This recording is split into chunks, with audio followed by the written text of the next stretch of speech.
საზღვარგარეთ მყოფ მშობლებს დღეიდან არასრულწლოვანის პასპორტის მისაღებად განაცხადის ონლაინ რეჟიმში შევსება შეუძლიათ, როგორც დღეს გამართულ ბრიფინგზე იუსტიციის მინისტრის მოადგილემ განაცხადა, მშობლებს საშუალება ეძლევათ სახლიდან გაუსვლელად მსოფლიოს ნებისმიერი წერტილიდან არასრულწლოვანზე პასპორტის გაცემის თაობაზე ონლაინ რეჟიმში განაცხადი შეავსონ.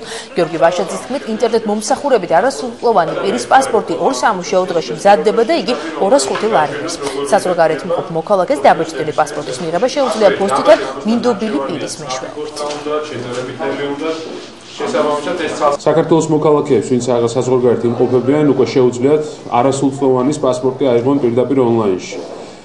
ეს სერვისი ძალიან სერიოზულად ამარტივებს ზოგადად პასპორტის აღების პროცედურას, რადგან არასრულწლოვანზე პასპორტის გაცემა არ მოიცავს მხოლოდ პასპორტზე განაცხადის შეტანას, ეს მოიცავს მშობლების თანხმობას კონკრეტულად ამ პასპორტის ასაღებად, რისთვისაც მათ ჭირდებოდათ ადგილობრივ ნოტარიუსთან მისვლა, შემდეგ ამ ნოტარიუსის მიერ დამოწმებული თანხმობის აპოსტილირება და მხოლოდ ამის შემდეგ ჩვენ გვქონდა შესაძლებლობა გაგვეცა პასპორტი. ან კიდევ მათ უნდა მიემართათ საკონსულო დაწესებულებებისთვის.